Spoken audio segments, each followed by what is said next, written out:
Hello,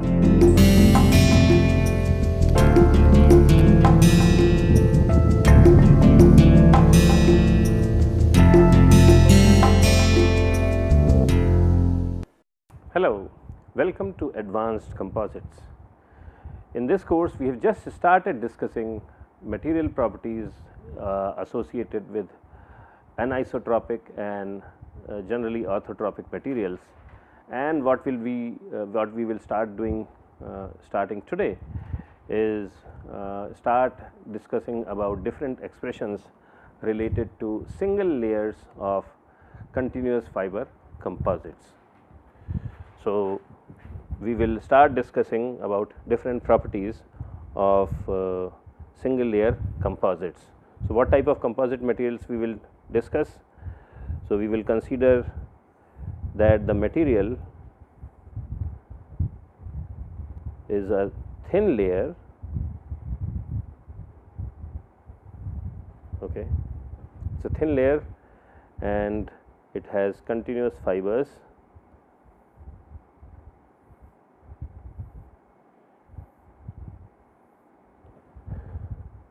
So, these fibers, their cross sections appear on this plane, and on this plane again we have the fiber which is visible, and our axis system is, this is my L axis, this is my T prime axis, and this is my transverse axis. So, L axis is known as longitudinal axis,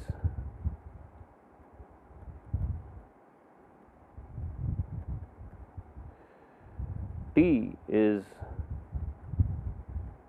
transverse axis,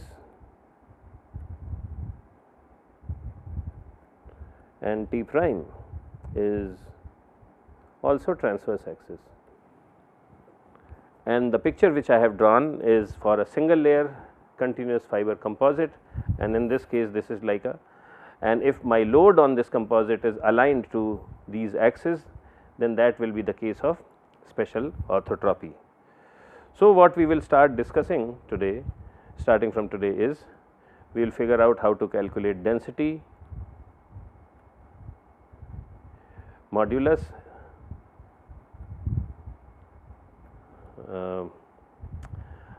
strength,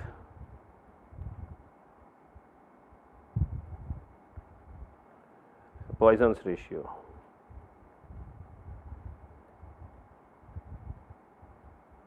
Poisson's ratio and thermal conductivity,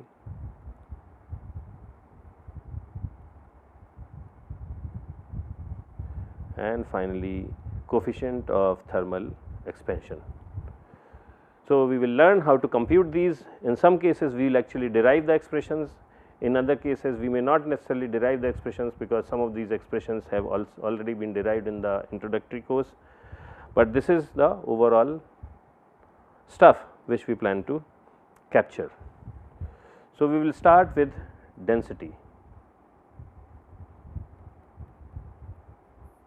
and before we discuss density, we will introduce two terms. The first one is volume fraction,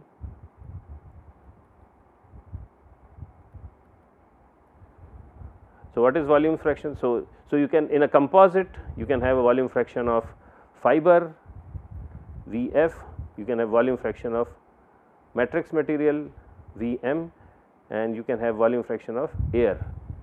So, what is volume fraction of fiber, capital Vf? It is the volume, actual volume in a piece of composite material, divided by the total volume of the composite material. Likewise, volume fraction of matrix is Vm over small Vc. So, it is the ratio of volumes of matrix and the composite. Volume fraction of air is Va over Vc. So, if you add all these three volume fractions, Vf plus Vm plus Vc, it all Va. Okay. So, this all these volume fraction of fiber, matrix and air, they should always equal 1. The second term is mass fraction.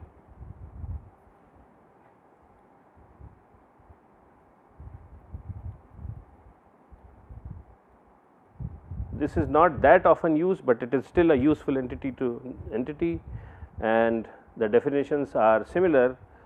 So, mass fraction of fiber is mass of fiber divided by mass of composite. Mass fraction of matrix equals mass of matrix divided by mass of composite, and then of course, the mass of air is almost 0. So, we ignore it. Okay. So, in this case, Mf plus Mm equals 1, because mass of air is virtually 0. So, with these we will develop an expression for density of a composite material. Okay. So, we know that if I have a piece of composite, let us say its total mass is mc, then that equals mass of fiber plus mass of matrix. And what is mass of composite? Mass of composite is nothing but density of composite, overall density of the composite materials times the volume of composite material. So, that equals mass of fiber, and mass of fiber is what? Overall density of fiber times. So, these volumes should be in smaller letters, because small letter indicates volume, large case letter indicates volume fraction. So, anyway, so rho f times Vf plus rho m times Vm, and I divide this entire expression by Vc. So, I get density of the composite material equals rho f Vf over Vc plus rho m Vm over Vc, but Vf over Vc is volume fraction of fiber, and this is volume fraction of matrix.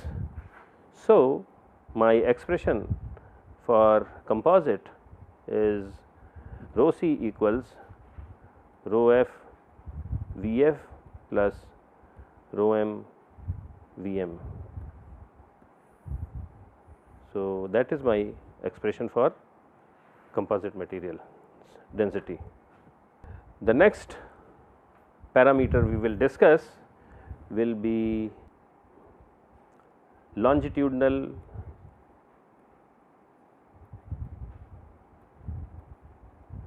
modulus.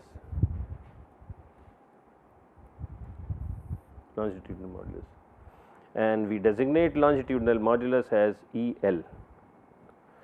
So, physically what does it mean? What it means is that if I have a composite material, and this composite material is a single layer reinforced with long continuous fibers, and let us say my fibers are in this direction running like this, and the load is also applied in the L direction. So, here I am applying load P, and because of P it causes a strain epsilon L. So, this is my L direction, this is the L direction, and this is T direction. So, because of this external load P, I generate a strain in the longitudinal direction epsilon L, and the stress applied in the longitudinal direction is sigma L. Then EL is defined as sigma L by epsilon L. Okay.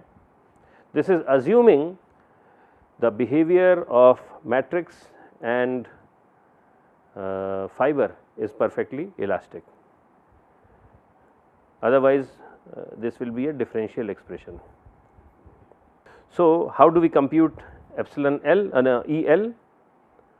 Now, to compute EL, we see this situation and we come to two conclusions. One is that whatever is the strain in fiber, the same strain in the longitudinal direction will also exist in matrix, and same strain will also exist in overall composite.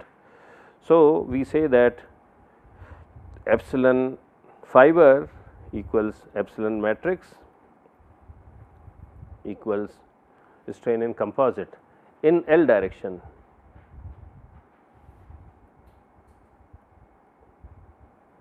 So, this is one, and the other one is that the total load is P and this load is partly shared by fibers.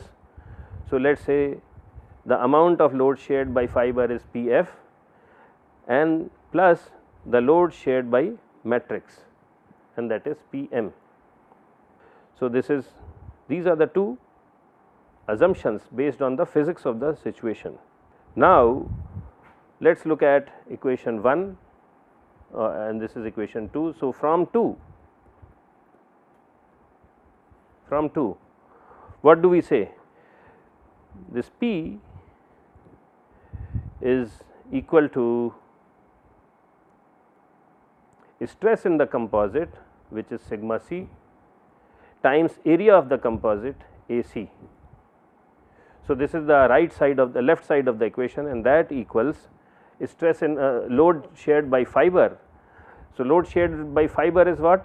Stress in fiber sigma f times area, cross sectional area of fiber, and likewise stress in matrix times area of matrix. And if we divide this entire expression by AC, we get sigma c is equal to sigma f volume fraction of fiber plus sigma m times volume fraction of matrix. So, this is what we get from 2, and then now we apply 1 in this equation. Okay. How do we apply 1 in this equation?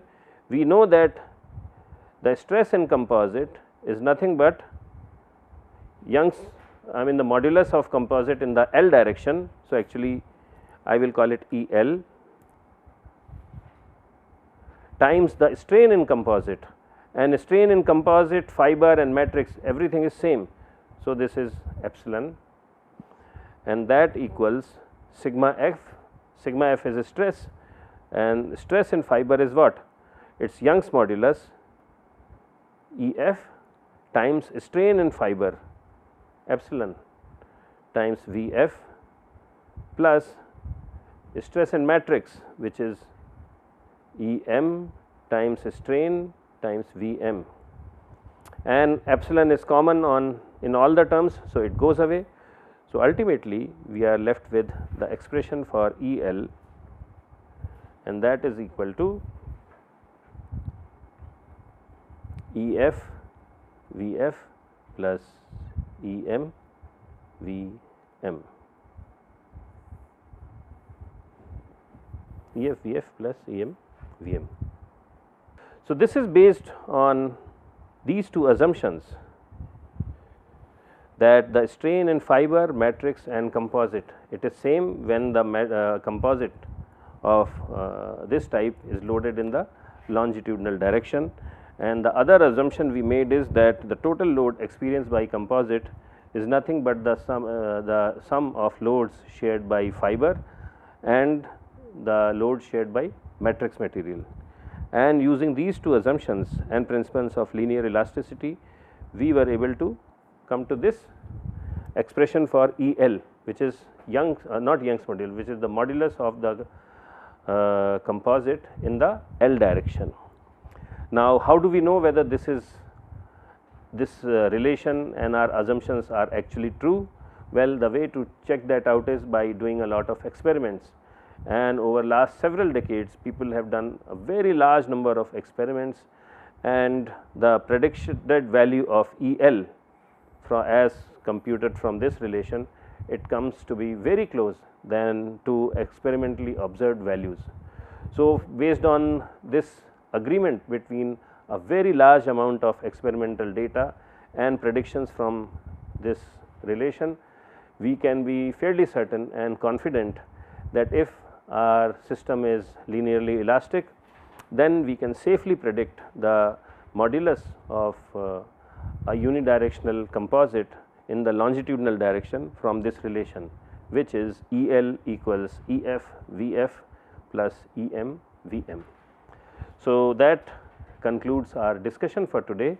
Tomorrow, which is our next lecture, we will extend this discussion and continue this forward. Thank you.